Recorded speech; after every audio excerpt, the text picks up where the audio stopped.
Мими Марковиќ прашува колку часа кардио е доволно нормално да се прави во текот на неделата. Мими, нема доволно или нормално, не постои граница или часа или минути во кои што е најдобро, затоа што сепак се тоа зависи од твојата цел. Доколку можеби целта ти е намалување на масти, во тој случај јас би рекол, ако не знам, добро е и секој ден да правиш по пола саат до саат.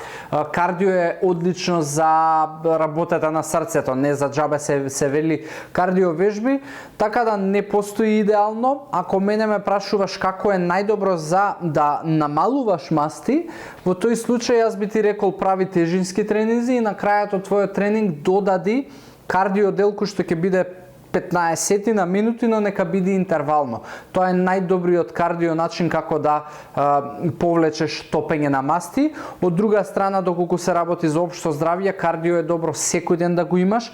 Дури ако немаш тежински тренинзи, во тие денови можеш да имаш само кардио, трчање точак, не знам, пливање и така натаму, затоа не би ти дал 2 часа, 3 часа или 4 часа во текот на неделата, туку би ти дал насоки во зависност од твојата цел. Или прави ги после тежински тренинзи како 15 минути интервали, или прави ги секој ден по половина час до час пешачење, трчање или возење точак, или одвојувај надвор од тежинските тренинзи да имаш само тренинзи кардио кои што ќе бидат доста интензивни и интервални.